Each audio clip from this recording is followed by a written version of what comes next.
नगरी दा बादशाह ते हामू तख्त जींदियां छडाया तेरी दोस्ती। हुक्म बंदियां ते करदा मैं हाकिम रिया, हुक्म हरदा मनाया तेरी दोस्ती। मैं बख्तां दियां पींगां जुटाइंदा रिया, सुख सारा वंजाया तेरी दोस्ती। अपने सोहने महलां नूं कंड कर बैठा, इदे पखियां च बहाया तेरी दोस्ती। मैं फुल्लां दी सेजां ते सौंदा रिया, मैनू भोए ते सवाया तेरी दोस्ती। कंडा राह ते पिया मैनू पुजदा भी ना, कंडियां ते टुराया तेरी दोस्ती। मैं अपने बूए ताई महदूद हाँ, बुआ बुआ फिराया तेरी दोस्ती।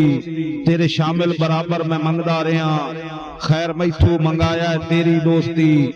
इहो खैरात खुद मैं वंडेंदा रिया, खैर सगवा हटाया तेरी दोस्ती। कुत्ते मेरे भी नौकर पलेंदे रहन, कुत्तियां तू वडाया तेरी दोस्ती।